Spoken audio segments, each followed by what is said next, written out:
कभी सोचा है कि एक हाथी हमेशा एक छोटे हाथी को ही जन्म क्यों देता है? या फिर आम के बीज से हमेशा आम का ही पौधा क्यों उगता है, कोई और क्यों नहीं? ये हमारे आसपास की दुनिया के कुछ सबसे बुनियादी सवाल हैं और आज हम इन्हीं के पीछे के साइंस को समझने की कोशिश करेंगे। तो आज के इस सफर में हम कहाँ जाएंगे? हम एक आम पहेली से शुरू करेंगे, फिर आनुवांशिकी के साइंस को समझेंगे। इसके बाद हम उस महान वैज्ञानिक से मिलेंगे जिसने इसकी नींव रखी, उनके काम करने के अनोखे तरीके को जानेंगे और आखिर में उन 7 खास लक्षणों पर गौर करेंगे जिन्होंने साइंस की दुनिया ही बदल दी। तो चलिए शुरू करते हैं। सबसे पहले उस पहेली को समझते हैं जो हम सब ने अपने परिवारों में देखी है कि आखिर बच्चे अपने माता पिता की तरह क्यों दिखते हैं। मतलब ये तो नेचर का सबसे बेसिक रूल लगता है ना? हर प्रजाति अपने जैसी ही संतान पैदा करती है, हाथी से हाथी और आम से आम। लेकिन साइंस के नजरिए से सोचें तो ऐसा होता क्यों है? इसके पीछे का मैकेनिज्म क्या है? और फिर जब बात हम इंसानों पर आती है तो मामला और भी दिलचस्प हो जाता है। एक ही माता पिता के बच्चे कभी तो एक दूसरे की कार्बन कॉपी लगते हैं तो कभी बिल्कुल अलग। ये जो समानता और विभिन्नता का खेल है ना, यही आनुवंशिकी के दिल में बसा है। तो जाहिर है इन सभी सवालों के जवाब ढूंढने के लिए बायोलॉजी की एक पूरी ब्रांच ही डेवलप हो गई। आइए देखते हैं कि ये क्या है। इस फील्ड को कहते हैं जेनेटिक्स या आनुवंशिकी। बेसिकली ये वो साइंस है जो इस बात की स्टडी करता है कि गुण या जिसे हम कैरेक्टर्स कहते हैं वो एक जनरेशन से दूसरी जनरेशन में कैसे पास ऑन होते हैं और उनमें चेंजेस क्यों और कैसे आते हैं। तो इसमें सबसे जरूरी कॉन्सेप्ट है इनहेरिटेंस यानी वंशानुगति। ये वो प्रोसेस है, वो रास्ता है जिससे कैरेक्टर्स माता पिता से बच्चों तक पहुंचते हैं। यही हेरिडिटी का बेसिस है। और फिर आता है वेरिएशन यानी विभिन्नता। इसी की वजह से बच्चे अपने माता पिता के एग्जैक्ट कॉपी नहीं होते। यही वेरिएशन हर इंसान को यूनिक बनाता है और स्पीशीज के एवोल्यूशन के लिए भी बहुत जरूरी है। ये सवाल ना सदियों तक एक पहेली ही बने रहे, जब तक कि 19वीं सदी के बीच में एक इंसान ने इस गुत्थी को सुलझाने के लिए पहला साइंटिफिक स्टेप नहीं उठाया। और वो शख्स थे ग्रेगर मेंडल।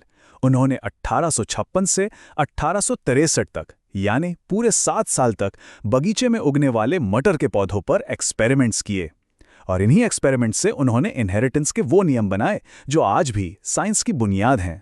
अब ये बात ना सच में बहुत इंटरेस्टिंग है कि मेंडल का काम रेवोल्यूशनरी क्यों माना जाता है, क्योंकि उन्होंने पहली बार बायोलॉजी की प्रॉब्लम्स को सॉल्व करने के लिए मैथ्स और स्टैटिस्टिक्स का इस्तेमाल किया था। उन्होंने बहुत लार्ज स्केल पर पौधे लिए ताकि उनके रिजल्ट्स रिलायबल हों, भरोसेमंद हों। मेंडल की सक्सेस के पीछे एक और बड़ा राज था और वो था उनका सब्जेक्ट यानी बगीचे का मटर का पौधा। चलिए देखते हैं कि ये चॉइस इतनी ब्रिलियंट क्यों थी। उन्होंने ये काम बहुत ही केयरफुली किया। मटर की 14 ऐसी किस्में चुनी जो शुद्ध प्रजनक थीं। उन्होंने ऐसे पौधे चुने जो सिर्फ एक कैरेक्टर में एक दूसरे से अलग थे, जैसे एक लंबा तो दूसरा बौना, बाकी सब कुछ एकदम सेम।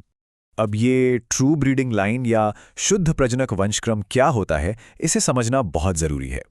इसका सीधा सा मतलब है कि अगर एक लंबे पौधे में सेल्फ पॉलिनेशन हो तो उसकी अगली पीढ़ी के सारे पौधे भी लंबे ही होंगे, जनरेशन आफ्टर जनरेशन।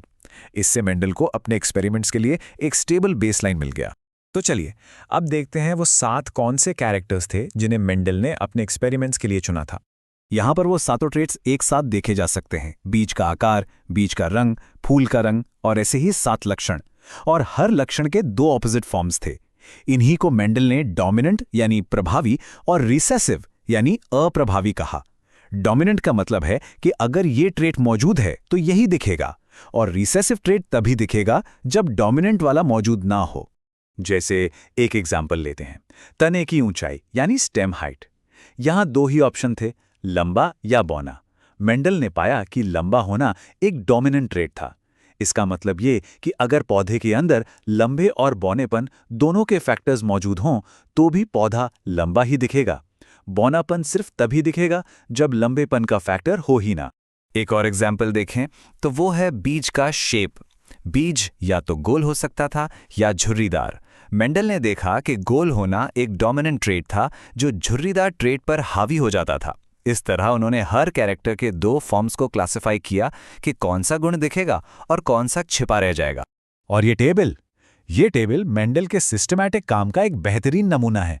उन्होंने अपने सभी 7 कैरेक्टर्स और उनके डोमिनेंट रिसेसिव फॉर्म्स को इस तरह लिस्ट किया।